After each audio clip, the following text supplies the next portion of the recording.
ونسلم على رسوله الكريم أما بعد فأعوذ بالله من الشيطان الرجيم بسم الله الرحمن الرحيم والذين تدعون من دونه ما يملكون من قطمير إن تدعوهم لا يسمعوا دعاءكم ولو سمعوا ما استجابوا لكم۔ محترم سامعین اکرام، ہماری بات چل رہی تھی شرک کے متعلق کہ شرک کس چیز کو کہتے ہیں اور خالق اور مخلوق میں جو بنیادی فرق ہے وہ کیا ہے۔ میں پہلی ویڈیو سے ہی یہ بتاتا آ رہا ہوں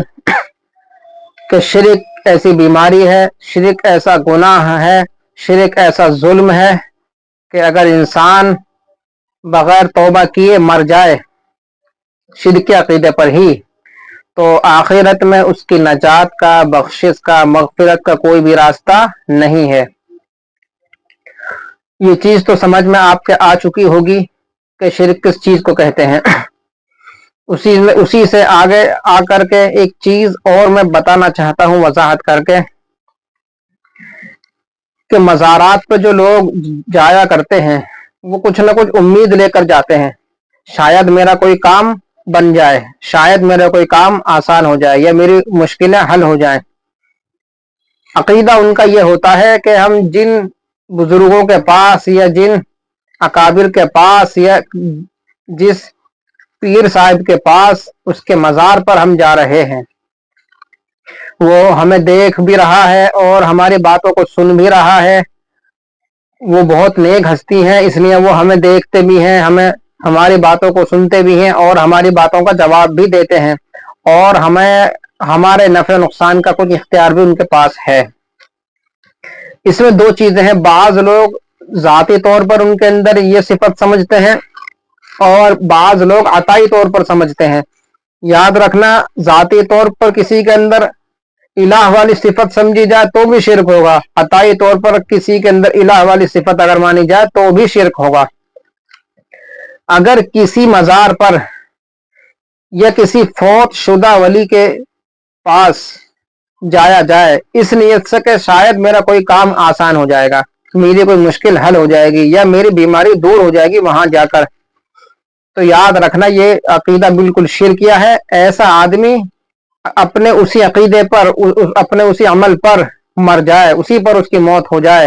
تو اس کی موت شرک پر ہوگی، ہمیشہ کے لیے وہ جہنم میں رہے گا، اس کے سارے نیک اعمال ضائع ہو جائیں گے۔ مشرک کا کوئی عمل بھی اس کے کام آنے والا نہیں ہے آخرت میں۔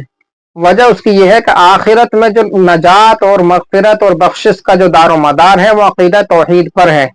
یعنی ایمان پر ہے۔ اگر ایمان ہوگا تو مغفرت ہوگی، ایمان نہیں ہوگا، اس کے ساتھ نیک اعمال ہوں گے تو اس کی مغفرت نہیں ہو سکتی۔ کیوں؟ عقیدہ اور ایمان یہ اصل چیز ہے۔ جس آدمی کے ایمان کے اندر شرک بھی ہو، کفر بھی ہو تو وہ آدمی مومن نہیں ہے۔ مزارات پر جو آج کل سجدہ کیا جا رہا ہے یا ان پر جو چڑھاوے وغیرہ چڑھائے جا رہے ہیں، مقصد لوگوں کا اس میں یہ ہوتا ہے کہ یہ جو بزرگ ہیں، یہ جو ولی ہیں، یہ ہمارے ان چادروں سے، ہماری اگربتیوں سے، ہمارے پھولوں سے یہ خوش ہوں گے، خوش ہو کر کے ہماری مشکلیں آسان کر دیں گے، ان کے پاس مشکلیں آسان کرنے کا اختیار ہے۔ تو یہ عقل سے سوچنے والی بات ہے۔ جس آدمی کے پاس نفع نقصان کا اختیار ہو تو وہ اپنی زندگی نہیں بچا سکتا۔ جو آدمی اپنی زندگی نہیں بچا سکتا، جس کو موت آ چکی، اس کے انتقال کا اعلان ہوا، لوگوں نے اس کی نماز ادا کی، اس کے بعد لوگ خود اپنے ہاتھوں سے مٹی کے اندر اس کو دفن کر کے آئے، اس کے بعد آ کر کے اب اس کے متعلق یہ عقیدہ رکھنا کہ ہماری مشکلیں آسان ہو جائیں گی۔ مشکلیں تو آسان کرنا دور کی بات، آپ کا کوئی کام بن جانا تو دور کی بات، پہلی چیز تو یہ بنیادی جو عقیدہ ہے کہ یہ ہماری باتیں سن رہے ہیں، ہماری باتوں کا جواب دے رہے ہیں، یہ عقیدہ یہ قرآن کے خلاف ہے۔ ابھی جو میں نے آیت پیش کی، ان تدعوہم لا يسمعوا دعاءکم، اس آیت کریمہ کے اندر اللہ رب العزت نے فرمایا اگر تم ان کو آواز دو، اگر تم ان سے فریاد کرو، لا يسمعوا دعاءکم، یہ تمہاری دعا، کہ تمہاری آواز، تمہاری فریاد نہیں سنتے۔ وَلَوْ سَمِعُوا مَا اسْتَجَابُوا لَكُمْ،